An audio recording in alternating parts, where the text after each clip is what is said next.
देखते हैं थोड़े रिलेटेड एंगल कौन से हैं कि दो एंगल्स में क्या रिलेशन होता है। तो इसमें फर्स्ट आता है आपका कॉम्प्लीमेंट्री एंगल। कॉम्प्लीमेंट्री एंगल मतलब जब दो एंगल्स का एडिशन 90 डिग्री हो तो उसे हम बोलते हैं कॉम्प्लीमेंट्री एंगल। जैसे सपोज ये कोई एंगल ए है, इसकी वैल्यू है 40 डिग्री, और ये एक एंगल है, इसकी वैल्यू है 60 डिग्री। ये मैंने बिना मेजर के बनाए हैं तो कुछ भी हो सकता है, पर हम ये मान रहे हैं, सॉरी, इसकी 40 है और ये 50 डिग्री। ए एंगल है 40 डिग्री का और बी है 50 डिग्री का। तो ए प्लस बी क्या हो गया? 40 प्लस 50 दैट इज 90 डिग्री। तो दैट मीन्स ए और बी दोनों कॉम्प्लीमेंट्री एंगल हैं और ए और बी एक दूसरे को कॉम्प्लीमेंट करते हैं।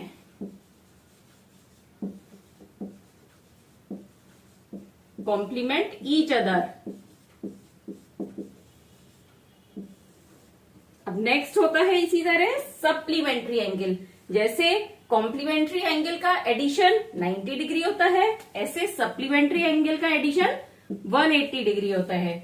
अब यहाँ पे अगर एक एंगल का मेजर है 100 डिग्री सपोज ए एंगल का, और बी एंगल का मेजर है 80 डिग्री, तो यहाँ पे ए प्लस बी क्या हुआ? 100 plus 80 equal to 180 degree. That means A और B supplement each other.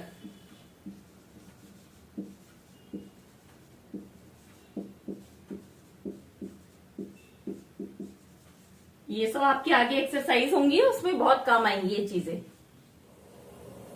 Related angle में नेक्स्ट है एडजस्टेंट एंगल। एडजस्टेंट एंगल जैसे नाम से पता चल रहा है कि जुड़े हुए दो एंगल। जैसे सपोज ये है एंगल ए आपका, अब इसका एडजस्टेंट कौन सा हो गया? यहीं पर एक दूसरा एंगल आ गया, ये एंगल बी आ गया। तो अब इसमें दो चीजें कॉमन है।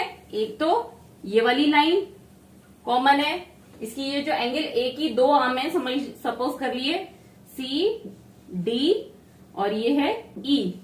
तो एक एंगल हो गया एंगल डी ए सी और दूसरा एंगल हो गया एंगल डी ए ई। ठीक है, तो इसमें ये जो आपकी ए डी लाइन है ये दोनों में ही कॉमन है। मतलब एक आर्म अगर दोनों की कॉमन है और वर्टेक्स पॉइंट ए दोनों का कॉमन है तो दैट मीन्स ये दोनों एंगल चिपके हुए हैं एक दूसरे से, तो इसे बोलेंगे हम एडजेसेंट एंगल। बस इसमें क्या होगा? इंटीरियर पॉइंट सेम नहीं होगा। इंटीरियर पॉइंट जो यहां पर है, जैसे ये पॉइंट ओ है किसका? डी ए सी का इंटीरियर, और ये पॉइंट पी डी ए ई का इंटीरियर, तो ये कॉमन नहीं हो सकता। या तो इसका होगा इंटीरियर या इस एंगल का इंटीरियर पॉइंट होगा। अब नेक्स्ट है लीनियर पेयर। लीनियर पेयर, अब देखिए इसमें नाम में दिख रहा है लाइन, तो इससे आप इसको याद रखिएगा। लाइन, लीनियर में लाइन आ रहा है, दैट मीन्स ये जो दो एंगल हैं एडजेसेंट एंगल, इसमें एक लाइन भी ड्रॉ होगी। एक एंगल ये, एक एंगल ये। अब देखिए इसमें दो एडजेसेंट एंगल जिनकी अपोजिट आर्म, मतलब जैसे कि ई ए और ए सी, अगर एक स्ट्रेट लाइन होती तो ये हो जाता लीनियर पेयर। देखिए फिर से समझिए, अगर दो एडजेसेंट एंगल हैं और उनकी एक आर्म तो कॉमन हो गई, ये वाली ए बी आर्म,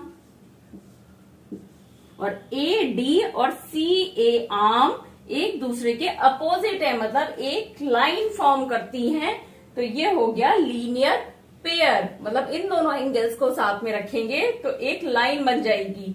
इससे एक चीज और पता चल रही है, ये दोनों एक दूसरे के क्या हैं? सप्लीमेंट, क्योंकि ये एक ही लाइन पे ये कितना होता है?